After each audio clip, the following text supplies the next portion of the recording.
everyone, and you are welcome on my channel हर घर English. I hope you are doing very well and you are preparation for your exam.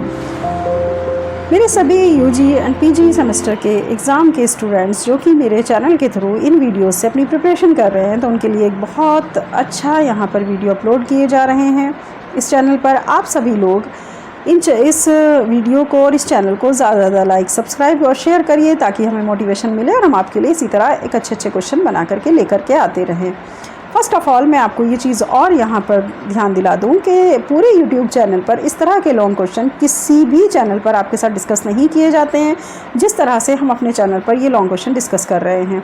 ये आपकी हर तरह की preparation में useful रहेंगे, चाहे वो आप सेमेस्टर का एग्ज़ाम दे रहे हो, चाहे आप कोई कॉम्पिटिटिव एग्ज़ाम दे रहे हो, दोनों के लिए ये मोस्ट इंपॉर्टेंट क्वेश्चंस हैं और जिनसे ज़्यादातर क्वेश्चन पूछे जाते हैं। Okay students, let's start now. Question number 1, explain two main and supporting characters in the play Doctor Faustus by Christopher Marlowe. Christopher Marlowe का जो प्ले है जिसका नाम है डॉक्टर फॉस्टस, तो आपको इनके man character and supporting characters का यहाँ पर डिस्कशन करना है, मतलब इनको लिखना है। ये क्वेश्चन अक्सर पूछा जाता है। चलिए देखते हैं हमारे मैन कैरेक्टर्स क्या थे और सपोर्टिंग कैरेक्टर्स क्या थे। यहाँ पर मैंने कुछ GIF यहाँ पर मेंशन की हैं जिन्हें आप अच्छे से ध्यान से देखिए, जो आपको हेल्प करेंगे हमारे डॉक्टर फॉस्टस के प्ले को समझने में। अगर किसी ने मेरी प्रीवियस वीडियो देखी है जिसमें मैंने summary of the doctor Faustus के प्ले की पूरी समरी को वहाँ पर डिस्क्राइब किया गया है, तो आप अच्छी तरीके से उस वीडियो पर जाइए, उसको देखिए और वो वीडियो आपके लिए इतनी यूज़फुल है कि वो क्वेश्चन तो आपका ये समझिए कि एग्ज़ाम में आना पक्का है, श्योर है कि एकदम आपको मिलेगा एग्ज़ाम में पक्का। तो सभी स्टूडेंट्स इसी तरीके से बने रहिए हमारे चैनल पर और लगातार अपनी प्रिपरेशन को अच्छे से करिए। और कहाँ पर कौन सी हेडिंग मेंशन करनी है ये चीज़ भी हम अपने चैनल के थ्रू आपको बताते हैं। और अगर किसी स्टूडेंट्स को ये हार्ड कॉपी में चाहिए सभी क्वेश्चंस, तो वो हमें मैं अपनी वीडियो के लास्ट में डिस्क्रिप्शन में आप देखिएगा, वहाँ पर आपको एक फ़ोन नंबर मिलेगा। आप मुझे कॉल करके इस तरह की जो हमारे नोट्स हैं वो आप बिल्कुल यहाँ से जो है परचेज़ कर सकते हैं और आपको बहुत मिनिमम चार्जेस में वो नोट्स आपको प्रोवाइड करा दिए जाएंगे। अंडरस्टूड? चलिए शुरू करते हैं। Let's start. Answer, main and supporting characters in the play Doctor Faustus by Christopher Marlowe. Main characters, first of all Doctor Faustus. You know very well Dr. Faustus, the protagonist character in this play. Okay, so Dr. Faustus, the protagonist, a scholar who sells his soul to the devil for 24 years of magical power and knowledge. Doctor Faustus play में doctor Faustus ही एक मुख्य प्रधान किरदार है जो कि एक ऐसा विद्वान है, एक ऐसा स्कॉलर है जो अपनी आत्मा को बेच देता है शैतानों के हाथों। और कितने साल के लिए? 24 ईयर्स के बाद वो अपनी आत्मा को उनके साथ एक सौदा करता है, कॉन्ट्रैक्ट साइन करता है कि 24 ईयर्स तक तो मुझे आप मैजिकल पावर दो, नॉलेज दो, एंड आफ्टर 24 ईयर्स मैं आपको अपनी सोल दे दूँगा। अंडरस्टूड? इस तरह से वो उनके साथ में एक कॉन्ट्रैक्ट साइन करता है। तो ये डॉक्टर फॉस्टस के ऊपर ही पूरा प्ले है, इसलिए डॉक्टर फॉस्टस क्या है? प्रोटैगनिस्ट कैरेक्टर है।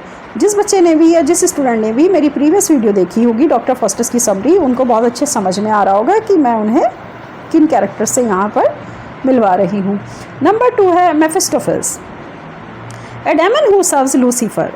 मेफिस्टोफेल्स वो है जिसका मतलब, मेफिस्टोफेल्स कौन है? ये है वो है जो लूसीफर की सेवा करता है। लूसीफर तो है ये सबसे बड़ा किंग हेल का, ठीक है। अब जाहिर सी बात है कि जो लूसीफर है, मेफिस्टोफेल्स है, वो कैसा है? वो लूसीफर की सेवा करता है। ही becomes Faustus companion, carries out his wishes, और वह फॉस्टस के साथ आ जाता है, उसको सहयोगी बन के उसके साथ आ जाता है उसकी सारी विशेज़ पूरी करने के लिए। आप ऐसे समझिए कि लूसीफर ने मेफिस्टोफेल्स को भेज दिया था फॉस्टस की हेल्प करने के लिए कि जाओ तुम इनके सहयोगी बन के रहो और इनकी सारी विशेज़ पूरी करो, क्योंकि डॉक्टर फॉस्टस ने किसके साथ कॉन्ट्रैक्ट साइन किया था? लूसीफर के साथ में किया था कि 24 ईयर्स तो मैं तुम्हारी मैजिकल पावर को खूब अच्छे से यूज़ करूँगा और आफ्टर 24 ईयर्स तो मेरी सोल को ले लेना। ये था वो, ठीक है। थर्ड हमारा कैरेक्टर जो अगर हम देखें मेजर कैरेक्टर है, लूसीफर है, the prince of hell to whom Faustus sells his soul. ये हेल का प्रिंस है लूसीफर। ये वो है जो कि फॉस्टस की आत्मा जो बेची जाती है तो इसी को बेची जाती है, मतलब लूसीफर ही फॉस्टस की आत्मा को ख़रीदता है। नंबर 4, गुड एंजल कौन है? Symbolizes Faustus conscience and tries to persuade him to repent. अब अगर हम देखें गुड एंजल की बात कर रहे हैं कि भाई जो अच्छा हमारा एंजल है वो कौन है, तो वो फॉस्टस के एक अपने इंटरनल सिंबल को दर्शा रहा है। जब उसे पश्चाताप होता है ना, तब उसे लगता है कि उसे ये मोटिवेशन मिल रहा है अंदर से, कोई गुड एंजल है जो उसको अच्छाई की तरफ धकेल रहा है। तो गुड एंजल उसके अपने अंदर ही था, जिसे वो बार बार उसके सामने अपने पश्चाताप करता था और अपनी गलतियों का एहसास करता था। तो वो एक सिम्बोलाइज की तरह यूज़ किया गया है गुड एंजल को, ठीक है। Evil angel number 5 represents temptation and encourages Faustus to pursue dark magic.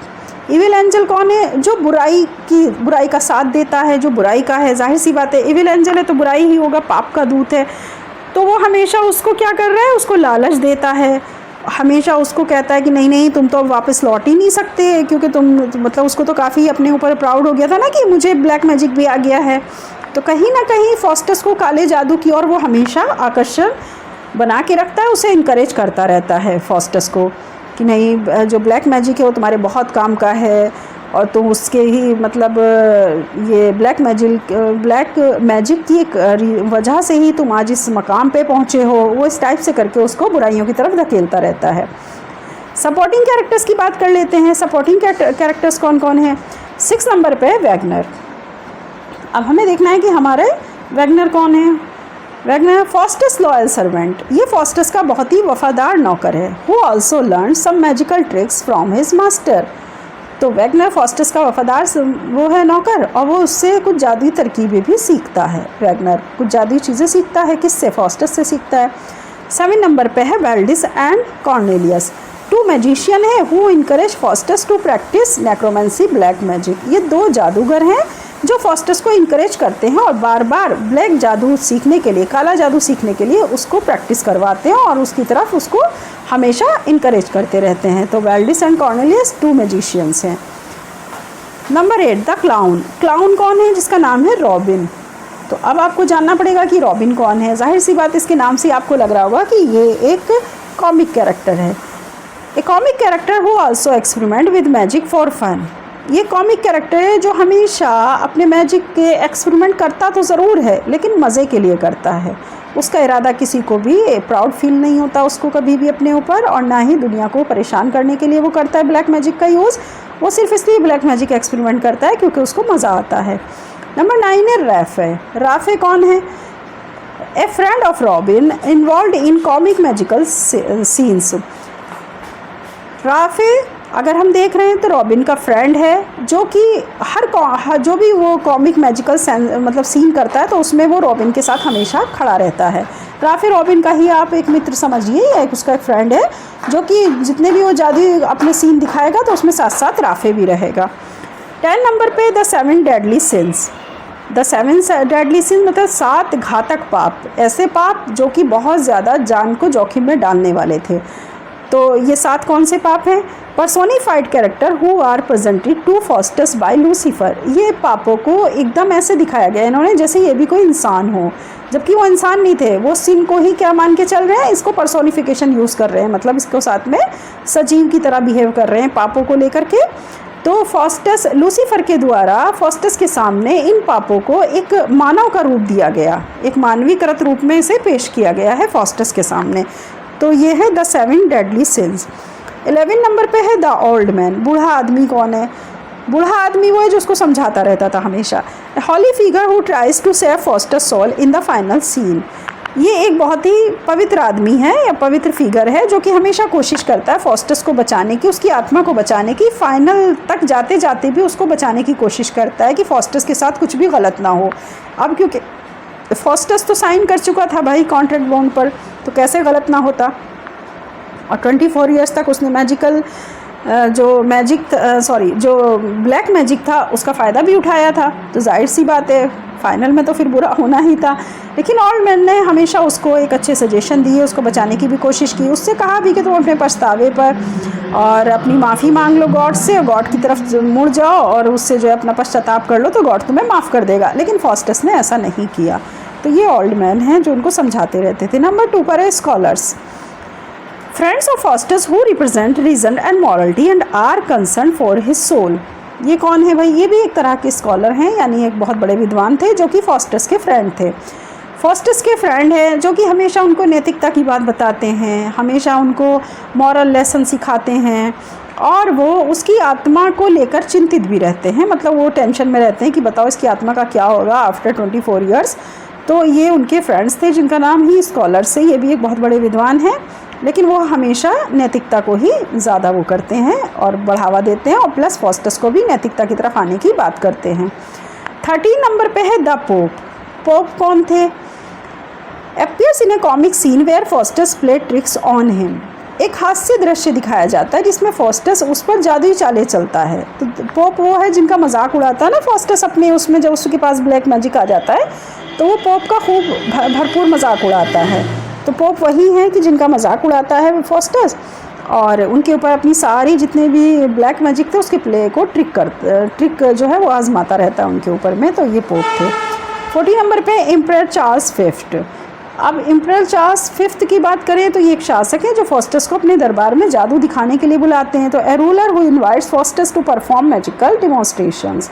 Magical demonstration के लिए, उसको परफॉर्म करने के लिए वो क्या करते हैं, फॉस्टस को अपने दरबार में बुलाते हैं। तो ये एम्परर चार्ल्स फिफ्थ थे। 15 नंबर पे नाइट बेनवॉलियो। नाइट बेनवॉलियो जैसा कि नाम से ही पता चल रहा है कि नाइट कहते हैं शूरवीर को, तो इनका नाम था Benvolio, a sceptical nobleman at the emperor's court who is mocked by Faustus. ये सम्राट के दरबार में थे, लेकिन हमेशा इनको थोड़ा सा सस्पिशियस तौर पे देखा जाता था कि ये रईस हैं कि नहीं हैं, जिसे फॉस्टस अपने जादू से पूरी तरीके से नीचा दिखाने की कोशिश करते हैं, मतलब उनका भी वो मजाक उड़ाने की कोशिश करता है फॉस्टस। तो वो थे नाइट या बेनवॉलियो। ये एक तरह के शूरवीर हैं जो कि दरबार में रहते हैं, हालांकि एक सम्मानित व्यक्ति हैं, मगर इनका भी मजाक उड़ाता है पूरी तरीके से फॉस्टस अपने ब्लैक मैजिक के थ्रू। 16 नंबर पे Helen of Troy. Helen of Troy वो एक मतलब माइनर कैरेक्टर मानिए, जो कि हिस्टोरिकल अगर हम देखें तो हेलेन ऑफ ट्रॉय की जो थी क्वीन थी हेलेन, तो उनको फॉस्टस मरने के बाद भी बुलाते हैं और उनकी सुंदरता से को देखना चाहता था, तो इसलिए उसे मरने के बाद अपने ब्लैक मैजिक का यूज़ करके उसको बुलाता है, उसकी आत्मा को। तो ये थी Helen of Troy, a spirit conjured by Faustus symbolizing beauty and temptation. एक सुंदर आत्मा जिसे फॉस्टस ने बुलाया, और ये सौंदर्य और प्रलोभन का प्रतीक है। वो उसकी खूबसूरती को देखना चाहता था, क्योंकि जो ट्रॉय की क्वीन थी हेलेन, उसकी खूबसूरती के चर्चे बहुत दूर दूर तक थे कि वो बहुत ज़्यादा ब्यूटी थी, वो बहुत ज़्यादा ब्यूटीफुल थी और बहुत प्रीटी थी। यही देखने के लिए, क्योंकि फॉस्टस को बहुत ज़्यादा लालच था, हालांकि हेलेन ऑफ ट्रॉय मर चुकी थी, मगर वो फिर भी उसकी आत्मा को बुलाता है ये देखने के लिए कि देखें भाई कितनी सुंदर है, कैसी है। समझ में आया? तो फॉस्टस यहाँ पर थोड़ा सा लालची भी दिखाया गया है उसकी आत्मा को लेकर के। तो फॉस्टस ने उस सुंदर आत्मा को बुलाया क्योंकि उसे उसके सौंदर्य के प्रति बहुत ज़्यादा लालच था। अंडरस्टूड? ये थे आपके माइनर कैरेक्टर। अब आपको बहुत अच्छे समझ आ गए होंगे कि इसमें हम कितने कैरेक्टर पढ़ेंगे। पहले हमने मेन कैरेक्टर्स को पढ़ा, उसके बाद सपोर्टिंग कैरेक्टर्स हैं, सपोर्टिंग कैरेक्टर्स को ही हम माइनर कैरेक्टर्स बोल रहे हैं। तो मेरे सभी स्टूडेंट्स जो कि इन कैरेक्टर्स को याद कर रहे हैं वो ज़रूर इनको याद करें, क्योंकि अगर आप इन कैरेक्टर्स को याद कर लेते हैं तो आधी स्टोरी तो आपको ऐसे ही क्लियर हो गई है कि कितने कैरेक्टर से क्या है और कौन क्या वर्क कर रहा है, किसका क्या रोल है पूरे प्ले के अंदर। और जो फर्स्ट आपको समरी बताई गई है उस समरी के अकॉर्डिंग आप बहुत अच्छे से इन दोनों क्वेश्चन को मिला करके आपका डॉक्टर फॉस्टस कंप्लीट हो जाता है। आप इन दोनों क्वेश्चन से अपनी एक लॉन्ग क्वेश्चन चाहे कितना भी घुमा फिरा के अब एग्ज़ामिनर पूछे पेपर में, लेकिन आप उसको बहुत अच्छे से यहाँ पर रिप्लाई दे सकते हैं, बहुत अच्छा आंसर आप यहाँ पर अटेम्प्ट कर सकते हैं। ओके स्टूडेंट्स, चलिए इसी के साथ अब हम आपसे गुड नाइट कहते हैं और नेक्स्ट वीडियो हम फिर मिलेंगे एक अच्छे नए क्वेश्चन के साथ में। और हाँ, हम वीडियो को छोड़ने से पहले एक चीज़ और आपसे बताना चाहेंगे, अगर आपको ये सारे क्वेश्चन हमसे हार्ड कॉपी में चाहिए तो आप डिस्क्रिप्शन में दिए गए नंबर पर कॉल करिए। आपको जो भी मिनिमम चार्जेस होगा वो आपसे लेकर के हम आपको हार्ड कॉपी प्रोवाइड कराने की पूरी कोशिश करेंगे। ओके, चलिए, okay, bye bye, all the best.